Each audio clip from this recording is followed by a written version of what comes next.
Dear ladies and gentlemen, it's my pleasure to speak to you about non-invasive imaging of stable coronary artery disease after the ESC guidelines. What is meant by this are the ESC guidelines on chronic coronary syndromes, which were published approximately a year ago in the year 2019. My name is Stephan Achenbach from the University of Erlangen in Germany, and CT imaging, as you will see a little bit later, is one of my focus areas. So I'll put in a little note about cardiac CT here and there, because cardiac CT has become a new focus a little bit of these non-invasive imaging aspects of imaging in chronic coronary syndromes. But before I start going to the details, I would like to start with three relatively basic considerations that it's good to make ourselves aware of. Number one, what is it that we want to know in patients who have suspected coronary artery disease? Well, on one hand, we want to know whether the symptoms the patients are complaining of are caused by ischemia. And if we think about coronary angiography in revascularization, we specifically want to know whether these symptoms might be relieved by revascularization. The second question, of course, when patients are complaining of chest pain, we want to know whether these patients are at increased risk for myocardial infarction and/or death, and whether revascularization or medication with statins and aspirin might reduce that risks. So these are the two different questions we want answered. A, are the patient's symptoms caused by ischemia, and can they be relieved by medication and mainly also revascularization? And B, is the patient at increased risk for myocardial infarction and death? In order to get oriented about whether symptoms might be attributable to coronary artery disease, amenable to revascularization, typically what we're looking for are stenosis, narrowings of the coronary arteries, even though we know that looking and finding for stenosis is not necessarily enough, because quite a few stenosis look relatively high grade but do not cause necessarily ischemia.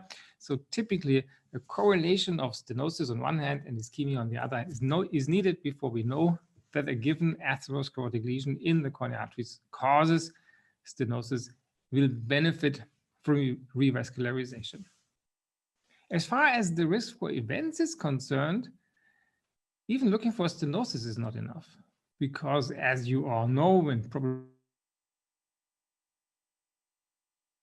who have completely normal or almost normal coronary arteries on one day, and then as this patient 4 days later experience myocardial infarction, acute coronary syndrome caused by plaque rupture. The plaques that rupture are not necessarily high-grade stenosis. They can be relatively minor. And then suddenly the acute coronary symptoms occurs without underlying high-grade stenosis, and often in many patients without any preceding symptoms. Based on the data from the mid and early 90s, we know that about 70% of myocardial infarctions are caused by lesions which angiographically, in the weeks before the infarct, do not have an appearance of a high-grade stenosis, but appear to be less than a 50% stenosis. Because acute coronary syndromes are caused by the rupture of atherosclerotic plaque, it might in fact be useful to visualize these plaques. And this is where CT comes in for the first time, because CT angiography allows, if image quality is sufficient, to visualize both calcified plaques. Here's one and here's one calcified plaque, and also non-calcified plaques. And if the image quality is really good, we can quantify and to some extent also characterize coronary atherosclerotic lesions.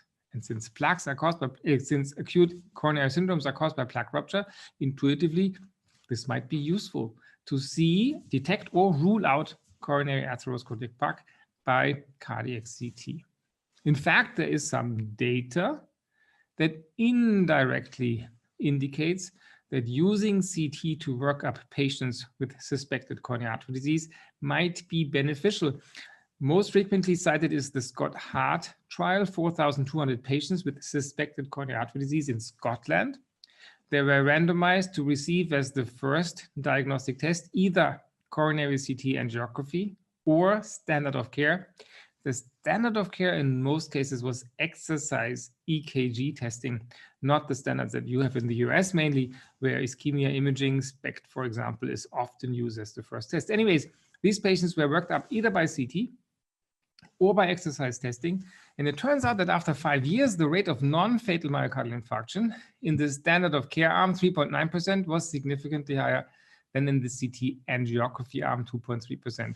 Low event rates overall, as usual in these studies, but the question is why? The test itself doesn't change anything. So what was the consequence of this initial test that might have contributed to the difference in myocardial infarction incidence? And we can see, based on the analysis of this trial, that in patients who underwent CT, preventive medication, aspirin and statins, was started more frequently, 14% of patients, than in patients who underwent the standard of care, mostly exercise testing, only 4% of patients. And it was also stopped more frequently, probably because CT demonstrated the absence of plaque. This is a little bit speculation because treatment was left to individual decision. In this trial, where only the first diagnostic test was randomized, but the trial suggests that possibly the ability of CT to visualize plaque and to initiate or terminate risk-modifying therapy based on the study result might have contributed to the decreased risk of myocardial infarction in the group of patients who were randomized to coronary CT angiography. A second basic consideration is, as we think about testing, non-invasive testing for coronary artery disease, how accurate are our tests? How accurate are our tests, the non-invasive tests, to find patients who have coronary artery disease? And of course, we repeatedly see studies that look at the accuracy of these tests. It's a little difficult because comparing an ischemia test to invasive angiography, we compare the detection of ischemia to the presence of stenosis.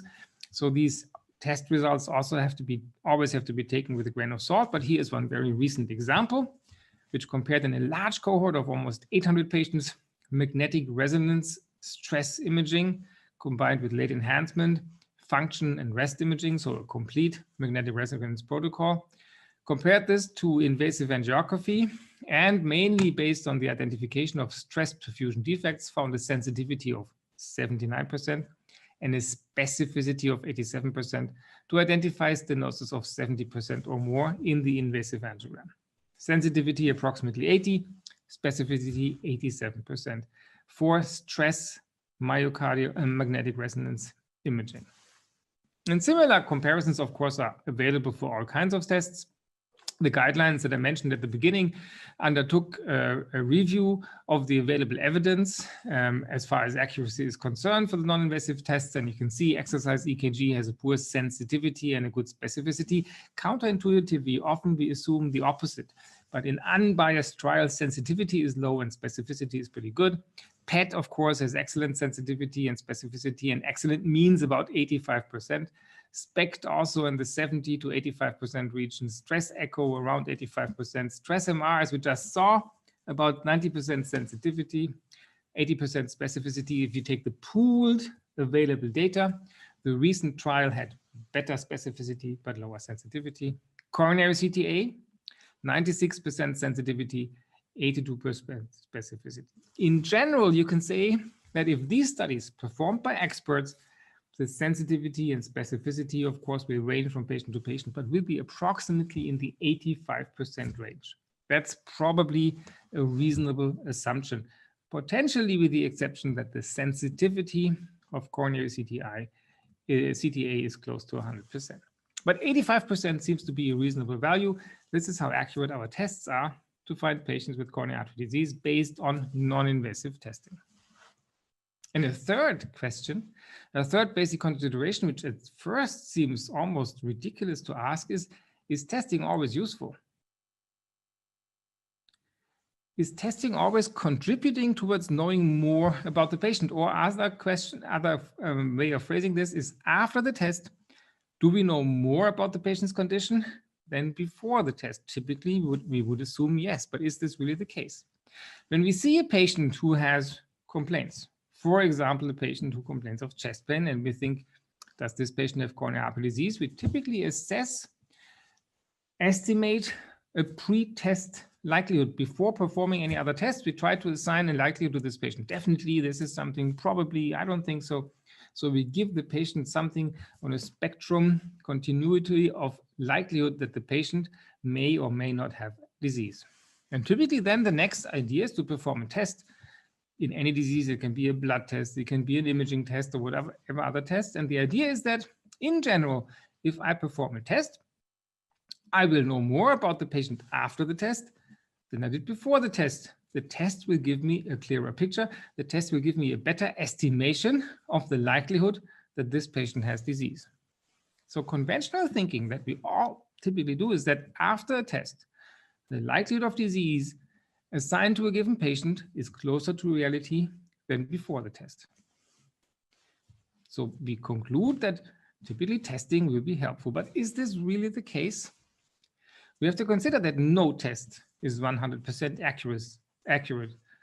And we still typically assume that even if a test is not 100% accurate, there's probably still some value to the test.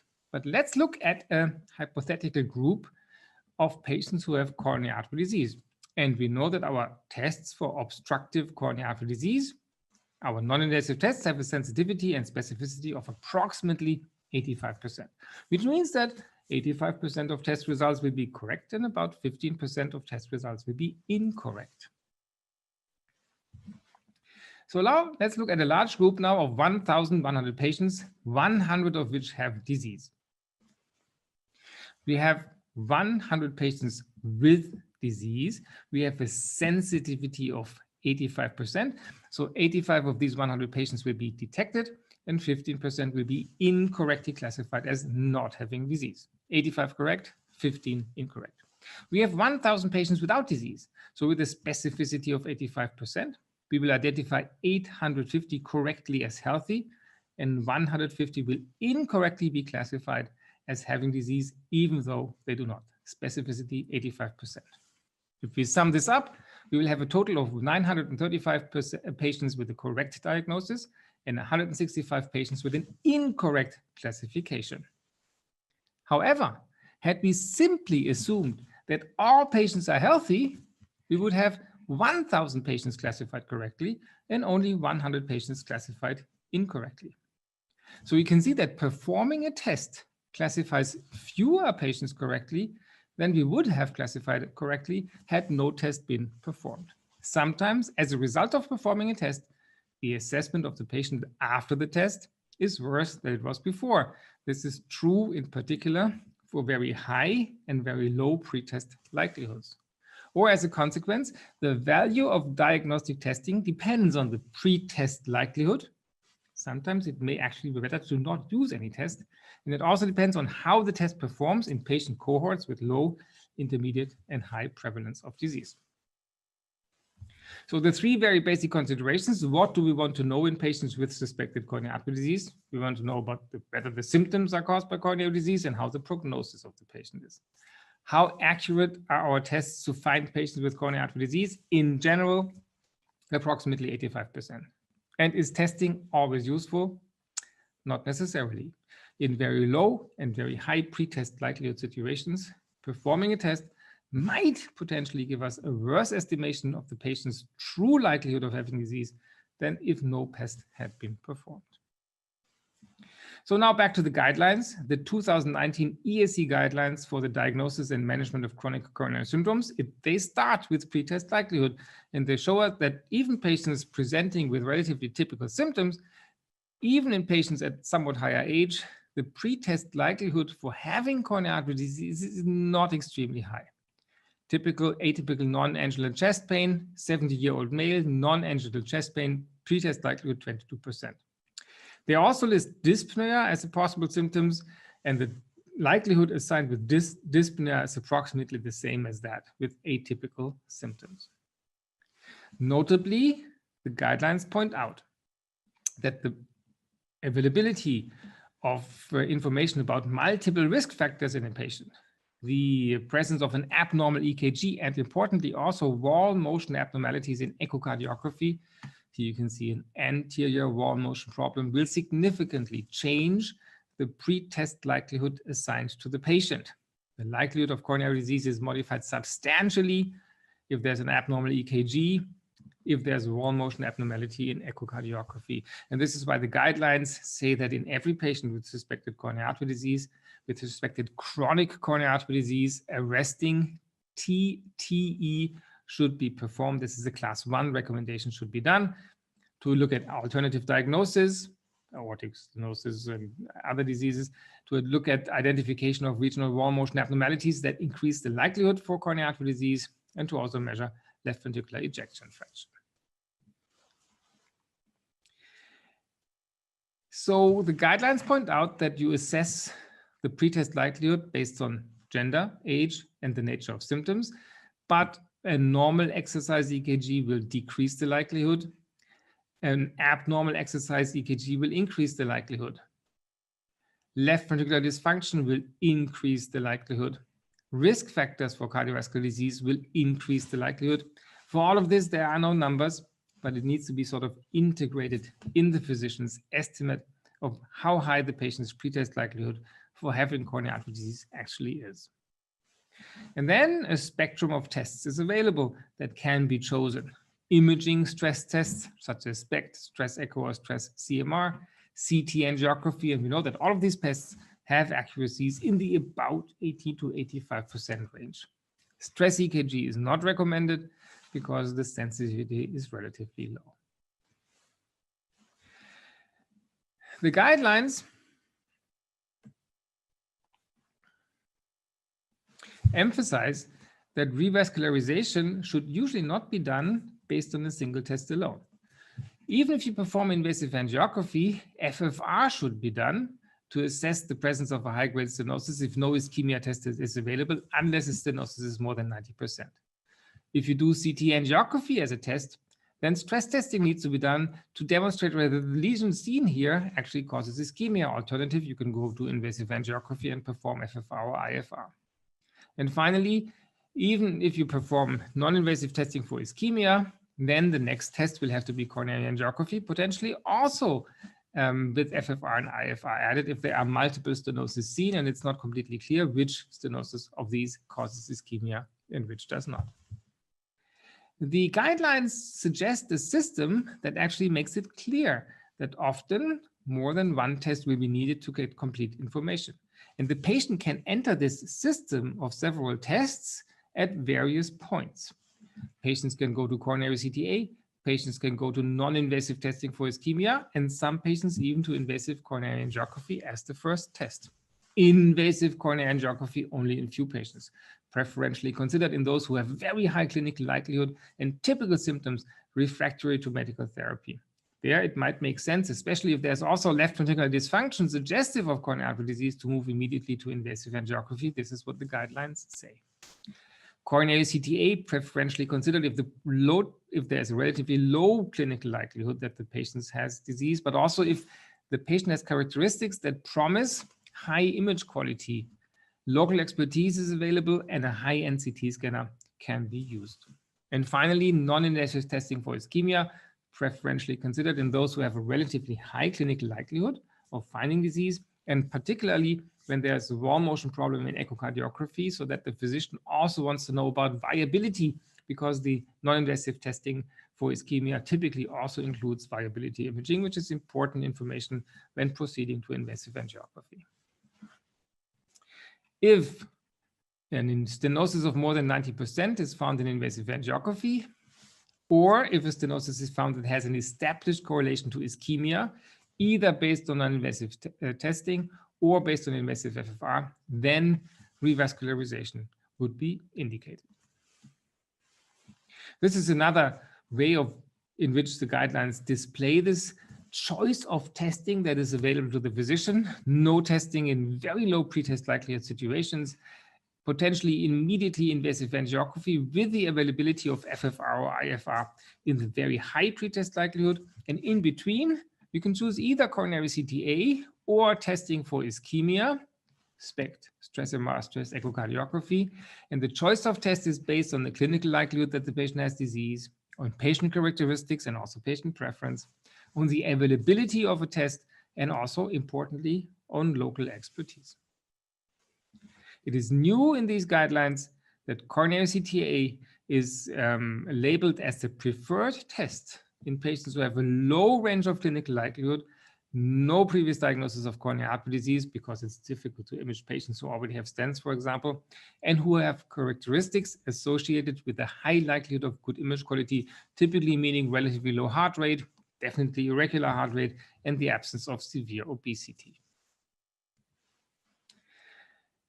It is in fact interesting because this is something new for guidelines. Guidelines will typically always, say thing is good or a thing is bad. But here, these guidelines on chronic coronary syndromes, I think very reasonably say that the test should really only be selected if a patient characteristics allows to expect high image quality for this given test. And also, importantly, if there is local expertise. In coronary CTA, in order to achieve good image quality, the prerequisites are regular and low heart rate. Often the heart rate is even lowered further for the test itself by giving beta blockers, and the absence of substantial obesity. Just a word on follow-up testing in patients with established coronary artery disease. The guidelines recommend periodic echocardiography after a revascularization is performed after 1 to 3 months, and then possibly 1 year later and every 3 or 5 years after that. Stress testing for inducible ischemia can be performed when patients report changes in symptoms, and also potentially to do it periodically every 3 to 5 years to reassess the presence of ischemia. So in summary, with current technology and knowledge about test performance, there's a high degree of freedom in choosing the initial tests in patients who have suspected coronary artery disease. You should make it dependent on pre-test likelihood and also on patient characteristics, local expertise, availability, and patient preference. From what I said in the beginning, the ability of CT to not only rule in or rule out stenosis, but to also visualize plaque might allow improved identification of at-risk individuals, but there's no really hard data available on this as of yet, what the detection of plaque in CT means, for example, for the initiation of statin therapy. Importantly, one single test might not be enough. It might be necessary to image both morphology and ischemia. A sequence of tests might be appropriate.